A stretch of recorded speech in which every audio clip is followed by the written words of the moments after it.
What's up, YouTube? I decided to do a part two to this real fast. Um, for those of you that live in these low-income housing neighborhoods that may be on this way to being phased out, um, but you need to understand because I'm speaking from the experience of seeing these people get kicked out that were in denial. Also, understand that when the projects were created in the first place, when low-income housing neighborhoods were created in the first place, it was back during the civil rights movement and all that, back in those times. This was a temporary thing anyway. I mean, they made it perfectly clear that it was temporary. This is not for you to get, comfortable with and think that this is how it's going to be. And, if you remember, those of you that went to school and had these particular history lessons, this stuff was basically forced on the government almost. You know what I mean? It was a political thing. It was a black eye for the government to treat black people the way they were being treated, especially when it came to housing. You're making sure they're separated. They get the worst land. They get everything. And this was a way of trying to equalize the situation. But once again, it was always understood that this was going to be a temporary thing.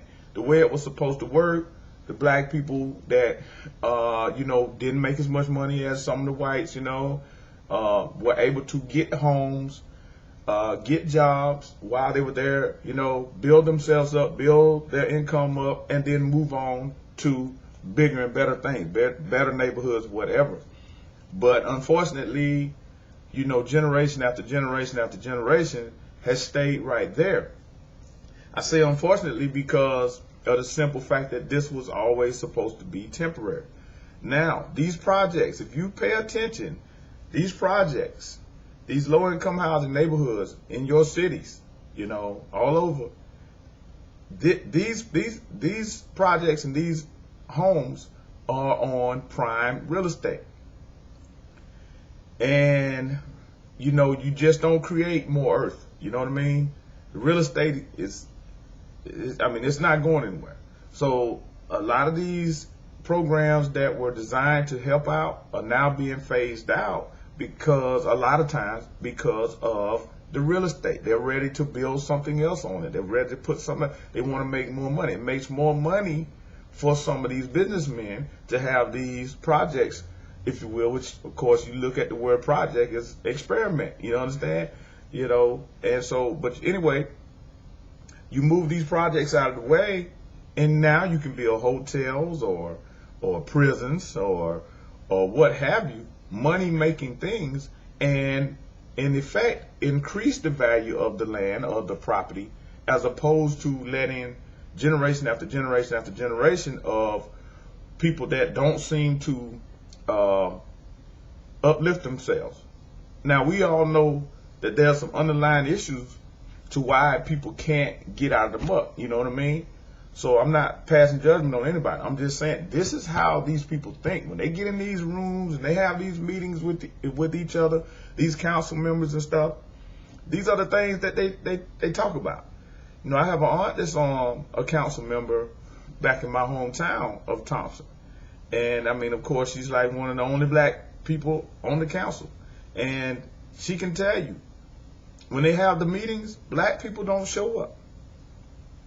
The only time black people show up to meetings is when it's too late, when something has already been passed, pushed through, and now it affects these particular people, is stepping on their toes. Then they want to run to the council member, and then the first thing they're going to say is, well, we had 8 meetings on this.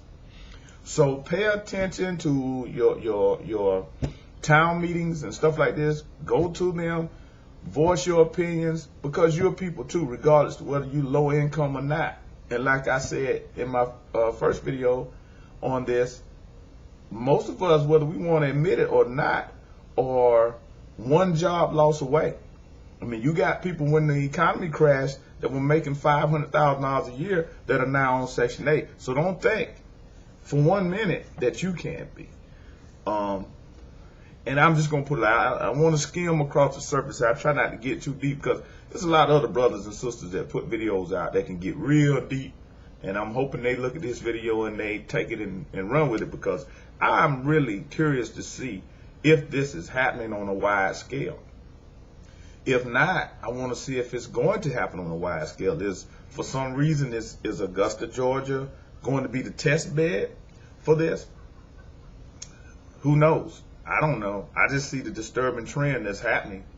3 years later, you're getting ready to phase out a whole nother low-income housing neighborhood with no real plan on relocating these people, as a matter of fact. And then I forgot to mention that the mixed income neighborhood that they're talking about is so far out of the city.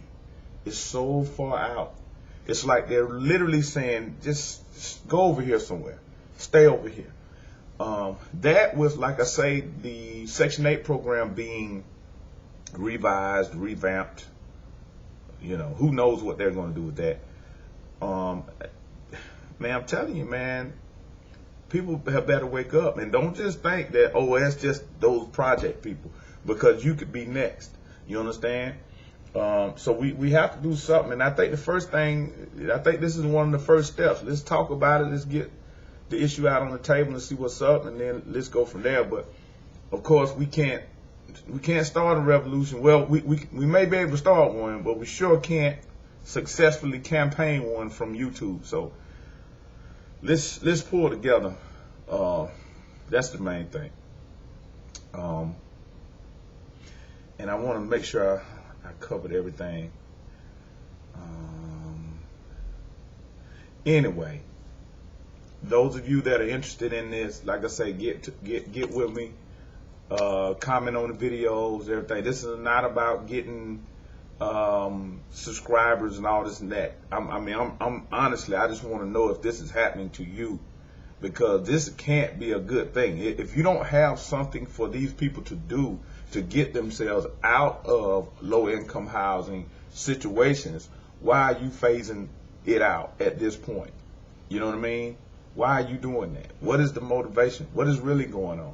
And when you look at the bills that have been passed here, really since Bush was in office, and now Obama's in office, and some of these bills are being passed, it's just amazing. Like the carbon tax bill.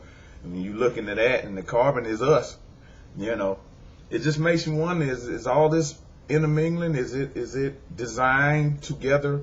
I don't know. But anyway, let me stop ranting. I'll get with y'all a little later on it. I really appreciate you giving me your comments, and please make your own videos, those of you that do, on this subject, man, so I can get an even broader perspective on it. All right, Hotep.